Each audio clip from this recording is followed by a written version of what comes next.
안녕하세요. 오늘은 인공지능 학습 도구 플랭이라고 하죠. 이걸 활용한 영어 공개 수업 사례를 좀 자세히 들여다볼까 합니다. 아, 플랭이요. 네네. 언어 학습, 특히 말하기나 쓰기 피드백 주는 걸로 알려져 있죠. 맞습니다. 그래서 오늘 핵심 질문은 이거예요. 이 수업이 가르침과 배움 그리고 평가 이 세 가지를 잘 연결하고 있나? 네, 중요한 지점이죠. 교수 학습 평가 일체화. 그렇죠.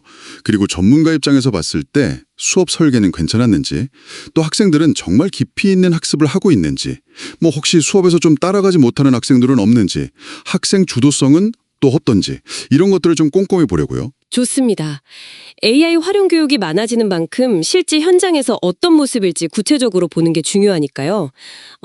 보내주신 자료 보면서 수업 내용부터 개선 방향까지 한번 같이 얘기해 보시죠. 네, 그럼 먼저 수업 활동이랑 AI 활용 방식부터 볼까요? 보니까 본문 내용을 세 문장으로 요약해서 말하기, 뭐 쓰기, 따라 읽기 이런 활동들이 주로 있었네요.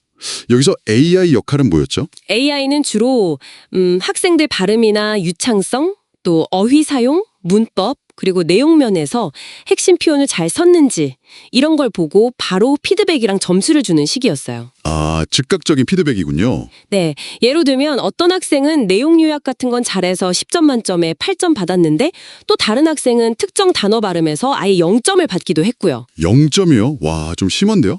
그렇죠. 그리고 그 베이스 글러브 같은 단어 있잖아요. 아마 AI가 잘 모르는 외래어였는지 이걸 제대로 인식 못하는 오류도 있었어요. 아하.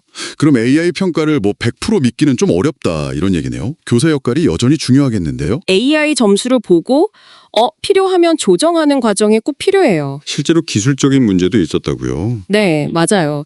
기기가 말썽을 부리거나 인터넷이 끊기거나 아니면 로딩이 너무 느리거나 뭐 이런 문제들 때문에 전체 30명 중에 60%, 그러니까 18명 정도만 과제를 끝냈어요. 아, 18명이요? 그럼 나머지 12명은 못한 거네요.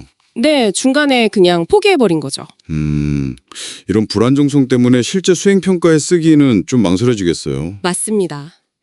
그래서 지금은 주로 형성평가 단계나 아니면 수행평가 보기 전 연습용 이 정도로 많이 쓰시는 것 같아요. 연습용으로? 네.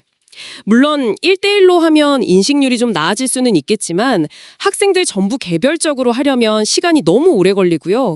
또 예상 못한 주술 문제가 터질 수도 있고. 쓰기 평가 기능도 있다고 들었는데 그건 어떤가요? 기능은 있는데 특히 손글씨 인식은 아직 정확도가 좀... 그래서 결국 교사가 다시 다 확인해야 하는 상황이더라고요.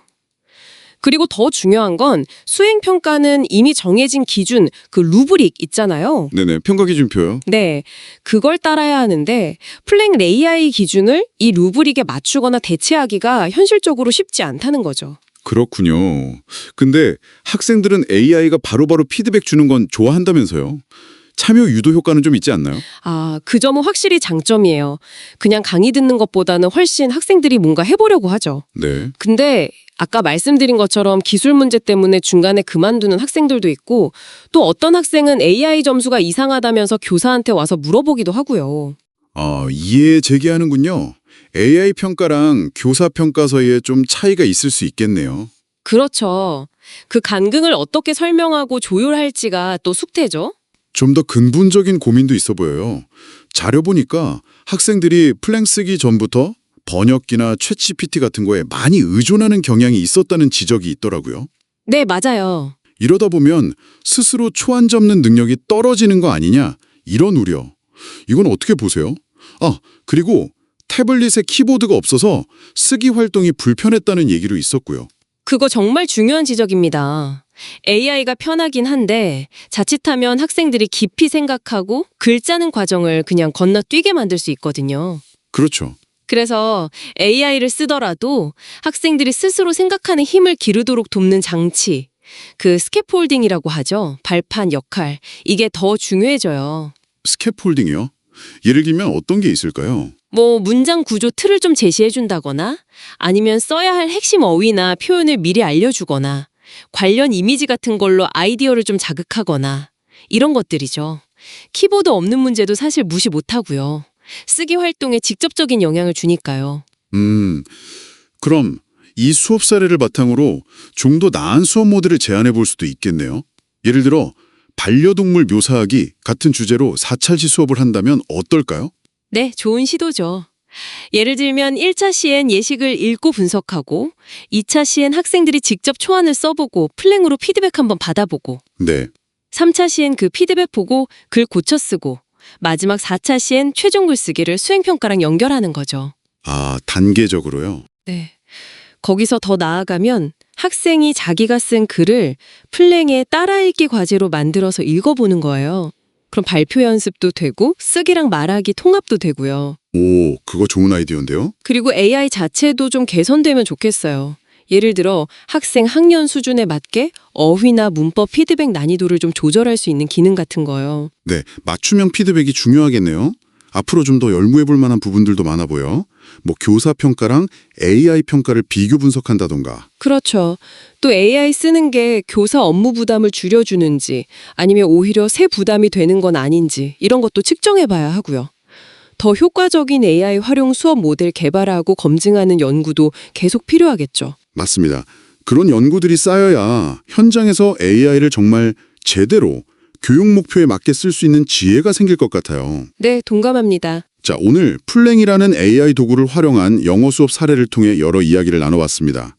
정리해보면 이런 AI 도구는 즉각적인 피드백이나 학생 흥미 유발 같은 확실한 장점, 잠재력을 보여줬어요. 네, 그렇죠. 하지만 동시에 AI 평가의 신뢰도 문제라던가 기술적인 안정성, 또 실제 평가랑 연결하기 어려운 점, 그리고 학생들이 너무 AI에 의존하게 될 수 있다는 우려, 이런 과제들도 분명히 드러났습니다. 그래서 마지막으로 청취자분들과 함께 생각해 볼 질문을 던지고 싶습니다.